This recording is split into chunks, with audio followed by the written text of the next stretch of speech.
सबसे पहली खबर पश्चिम बंगाल से जुड़ी हुई है।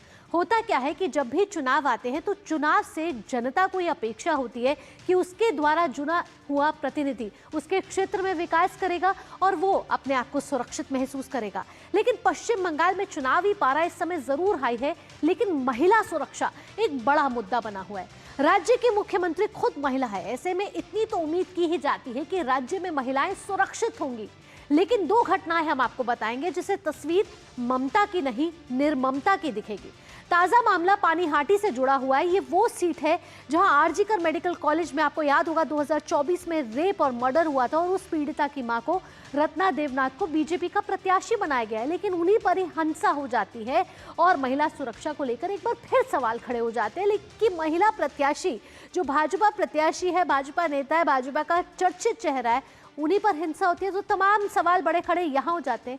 दूसरी घटना यह है कि नंदीग्राम की हिंसा आपको याद होगी 2021 की, जब ममता बनर्जी यहाँ से हारी थी। उसके बाद बहुत बड़ी हिंसा की घटनाएं आई थी जिसमें महिला वोटर्स पर हिंसा हुई थी। अब 5 साल बाद जब चुनाव आयोग के अधिकारी वहां पहुंचते हैं तो वहां महिलाओं का दर्द साफ तौर पर झलकता है। तो अब चुनाव आयोग इस पर सख्त हो गया और 10 लोगों की पहचान की गई है, जिसमें 2 आरोपी गिरफ्तार भी हो चुके हैं। बाकी की इस समय तलाश जारी है। तो साफ तौर पर आप देख रहे हैं कि पश्चिम बंगाल में महिला सुरक्षा पहले भी बड़ा मुद्दा था, आज भी एक बड़ा मुद्दा है, जहां राज्य की खुद मुख्यमंत्री महिला है। ग्राफिक्स का रुख करेंगे, आपको बताएंगे कि कैसे चुनाव आयोग इस समय एक्शन मोड में है। चुनाव आयोग ने रिपोर्ट मांगी है। 2021 का ये मामला है जो फिर से सुर्खियों में आया है। हुआ क्या कि नंदीग्राम एक चर्चित सीट है।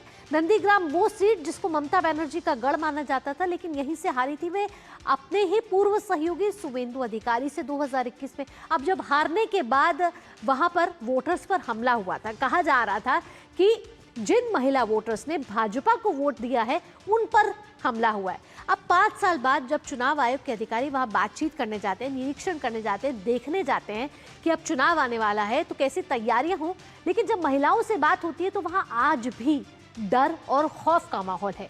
हिंसा मामले में ईसी की अब बड़ी कार्रवाई हुई है कि 5 साल बाद 2021 के बाद 10 आरोपियों की पहचान की गई है। 2 आरोपियों को गिरफ्तार भी किया जा चुका है, बाकी की तलाश इस समय जारी है। बीएनएस की धारा 111 के तहत मामला दर्ज हो गया है और सीईओ ने लोगों से बातचीत के बाद ये एक्शन दिया है, दिलासा भी दिलाया है, एक वायदा किया है कि उनको न्याय जरूर मिलेगा। मुख्य निर्वाचन अधिकारी ने तलब की है रिपोर्ट, यानी मांगी है रिपोर्ट, और 24 परगना जिला अधिकारी से ये रिपोर्ट मांगी गई है। तो नंदीग्राम इस बार भी हॉट सीट है, 2021 में भी हॉट सीट थी, लेकिन चुनावी पारा एक तरफ है। हाँ, महिलाओं की सुरक्षा चुनाव हो या ना हो, ये सुनिश्चित करना देश के लिए बड़ा जरूरी है। और आप तो आज देख भी रहे हैं कि महिलाओं की सुरक्षा और महिलाओं के सशक्तिकरण के लिए नारी शक्ति वंदन अधिनियम की भी बात हो रही है। प्रधानमंत्री ने आज उस पर लेख में लिखा है। अब आप देखें कि सीईओ ने नंदीग्राम का किया था दौरा और महिलाओं ने अपना ये जो खौफनाक मंजर है ना, वो अपनी ही जुबानी सुनाई है अपनी कहानी। किस तरीके से अभद्र भाषा का इस्तेमाल होता है, बेरहमी से उन पर हमला किया जाता है। ये तस्वीरें आप देख रहे हैं, तस्वीरें वे साफ तौर पर बयां कर रही हैं कि महिलाएं अपना दर्द सुना रही हैं, अपनी ही जुबानी सुना रही हैं अपनी कहानी, उस दर्द को जो 5 साल पहले उन्होंने सहन किया था। और आज भी कहीं ना कहीं वो डर और खौफ का माहौल है। वो नंदीग्राम की सीट जिससे कहा जाता था कि वो ममता बनर्जी की सीट है, खुद एक महिला विधायक की सीट है, तो महिलाएं इस बार भी जान का खतरा उन पर है। सीईओ ने भरोसा दिलाया है कि डरने की कोई जरूरत नहीं है। आइए अब मामले के और बढ़ते हैं और आपको एक एक करके बताते हैं मामले का क्रोनोलॉजिकल ऑर्डर। मामला क्या है? असल में मामला क्या है कि 2021 में चुनावी हार के बाद ये नंदीग्राम में हिंसा हुई थी। हिंसा की तस्वीर आप देख रहे हैं कि भयानक रूप लिया था इस हिंसा ने। अब क्या हुआ था कि नंदीग्राम में शुवेंदु अधिकारी से हारी थी ममता। शुवेंदु अधिकारी एक समय में टीएमसी में ही हुआ करते थे, लेकिन अलग होने के बाद नंदीग्राम में ममता वर्सेस शुवेंदु का सामना हुआ, आमना सामना, और ममता बनर्जी हार गई। इस बार भवानीपुर सीट बेहद अहम मानी जा रही है, वो भी ममता का गढ़ माना जाता है। इस बार भवानीपुर से दोनों आमने सामने, शुवेंदु अधिकारी नंदीग्राम से भी चुनाव लड़ रहे हैं। कई घरों में तोड़फोड़ और आगजनी हुई, साथ ही टीएमसी नेता अब्दुल आजिम अलजारी पर आरोप है। अब चुनाव आयोग जो है एक्शन मोड में आ गया, लेकिन इस बार महिला सुरक्षा का बड़ा सवाल हो रहा है। महिला सुरक्षा पर इसलिए बड़ा सवाल हो रहा है क्योंकि पानीहाटी की ये घटना है और पानीहाटी की बड़ी घटना है। बीजेपी प्रत्याशी के साथ दुर्व्यवहार होता है। तस्वीरें आप देख रहे हैं, ये कौन है? ये है रत्ना देवनाथ। अब ये प्रचार करने जाती है बीजेपी प्रत्याशी। हम आपको बताएंगे रत्ना देवनाथ आखिरकार है कौन। प्रचार के दौरान इन पर हमला होता है, पहली बार इनको प्रत्याशी बनाया है। अब रत्ना देवनाथ कौन है? आरजीकर पीड़िता, जो आपको याद होगा 2024 में मामला हुआ था, उस रेप पीड़िता की मां है, जिसको बीजेपी ने इस बार चुनावी मैदान में खड़ा किया है पानीहाटी से। पानीहाटी में ये मुखरता से महिला सुरक्षा के लिए, वहां के विकास के लिए और वहां के क्षेत्रीय मुद्दों पर जब वहां जाती हैं और लोगों से संवाद करती हैं तो इन्हीं पर ही हमला हो जाता है। रत्ना देवनाथ कौन है? आइए आपको सीधा बताते कि रत्ना देवनाथ आखिरकार है कौन, जिन पर पानीहाटी पर हमला हुआ। कोलकाता का ये चर्चित चेहरा है, आम महिला लेकिन एक चर्चित चेहरा। पानीहाटी सीट से बीजेपी ने इस बार इन्हें उम्मीदवार बनाया है। और साथ ही साथ 2024 में जो RG Kar doctor rape murder case हुआ था, वहां न्याय का इंतजार आज भी किया जा रहा है। उस रेप मर्डर जो बेटी थी उसकी मां है ये रत्ना देवनाथ। साथ ही आपको पता है कि घटना के बाद न्याय की आवाज बड़ी बुलंदी के साथ ये उठा रही हैं और साथ ही साथ आंदोलन हो या फिर क्षेत्रीय मुद्दे हों या कहीं विरोध प्रदर्शनों में भाग लेना हो, इसमें बेहद ही सक्रिय रही हैं। महिला सुरक्षा पर मुखरता से अपनी आवाज उठा रही हैं। लंबा इंतजार जरूर बीत चुका है, 2024 का ये मामला 2026 आ चुका है। न्याय का अभी भी इनको इंतजार है उस राज्य में जिसकी खुद महिला मुख्यमंत्री हैं। अब आपको प्रतिक्रियाएं दिखाते हैं क्योंकि राजनीति इस समय गर्म है। यहाँ पर क्या क्या प्रतिक्रिया आ रही है और भाजपा इस समय किस तरीके से टीएमसी पर हमलावर है, सीधा आपको प्रतिक्रियाएं दिखाते हैं।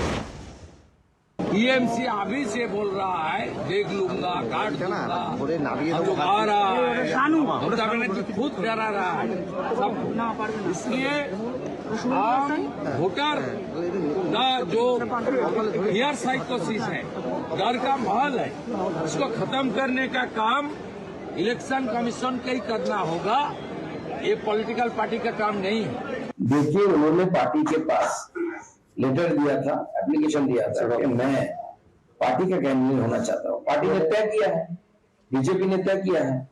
अब इनसे और उनको टिकट दिया है तो वो बीजेपी के टिकट से लड़ेगी। कुछ लोगों को इससे मिर्ची लग रही है। तो रत्ना देवनाथ के भाजपा प्रत्याशी से कहा जा रहा है कि किसी को मिर्ची लगी है, लेकिन आज प्रधानमंत्री नरेंद्र मोदी पश्चिम बंगाल में हुंकार भर रहे। पूर्वी मेदिनीपुर हल्दिया के तमलुक में प्रधानमंत्री ने चुनावी रैली की और महिला सुरक्षा के मुद्दे पर ममता सरकार पर निशाना साधा है। क्या कुछ कहा है प्रधानमंत्री नरेंद्र मोदी ने, आइए आपको सीधा सुनवाते हैं।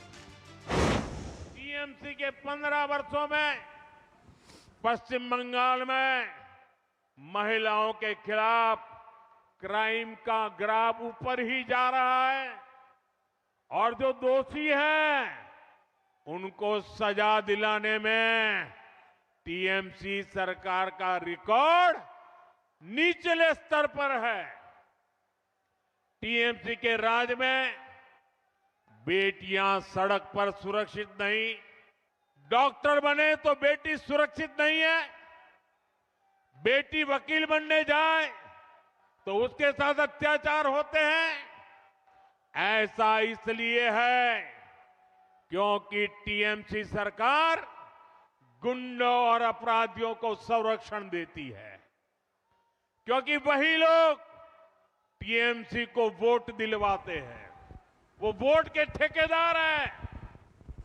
इस समय हमारे संवाददाता सौरभ दत्ता जुड़ गए हैं ज्यादा जानकारी के साथ। सौरभ का रुख करते हैं।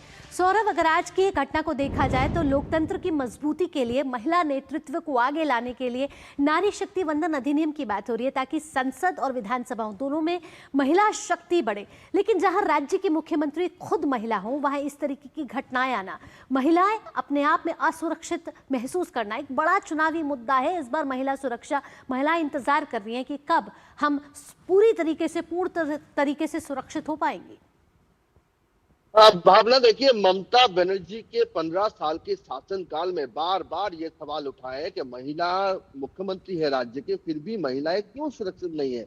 आप पार्क स्ट्रीट रेप का कांड याद कीजिए, तब से शुरू हुआ तो सीएम ने कहा था कि वो एक छोटी घटना है, और उसके बाद से लेकर हाल ही में जो हमने हमारे दर्शकों को देखा कि 2 माएं हैं, एक पानीहाटी की मां है और एक नंदीग्राम की मां है। 2 माएं, एक मां अपनी संतान, जो नंदीग्राम की जो मां है वो चाहती है कि अपनी संतान के ऊपर 5 साल पहले जो हमला हुआ वो इस साल ना हो। और किसके सामने ये गुहार वो लगा रही है? खुद कॉन्स्टिट्यूशनल जो बॉडी के जो रिप्रेजेंटेटिव है सीओ के सामने, सीओ खुद चलकर गए हैं उनके पास। ये आम तस्वीर नहीं है। तो उनके जब सीओ उनको भरोसा दे रही है तब भी वो मां कह रही है कि आप कहे जा रहे हैं लेकिन आगे चल के हमारे यहाँ पे लाश पाएंगे आप। ये सुनकर सीओ उन लोगों को अरेस्ट का ऑर्डर दिया पुलिस को, लेकिन वो तो चुनाव आयोग के भीतर अभी पुलिस है इसलिए उन्होंने आदेश दे पाए। पिछले 5 साल से क्या हुआ? पिछले 5 साल से इन माओं की बात क्यों नहीं सुनी गई? लोकल एडमिनिस्ट्रेशन पानीहाटी की आप माँ को देखिए, अपनी बेटी को खोई है, अपनी जवान बेटी को खोई है। एक मिडिल क्लास फैमिली से आती है वो, उनकी बेटी डॉक्टर होकर फैमिली का जो है सपना पूरा करेगी ऐसा उनका आस था। वो बेटी अस्पताल में उनके साथ सामूहिक दुष्कर्म होता है, वहीं पर उनका मौत होता है और आज 1.5 साल हो गया, आज भी वो न्याय विचार के लिए अदालत की चौखट पर गुहार लगा रही है। बिल्कुल सौरभ, इसके साथ संदेश खाली को भी कहाँ भूला जा सकता है?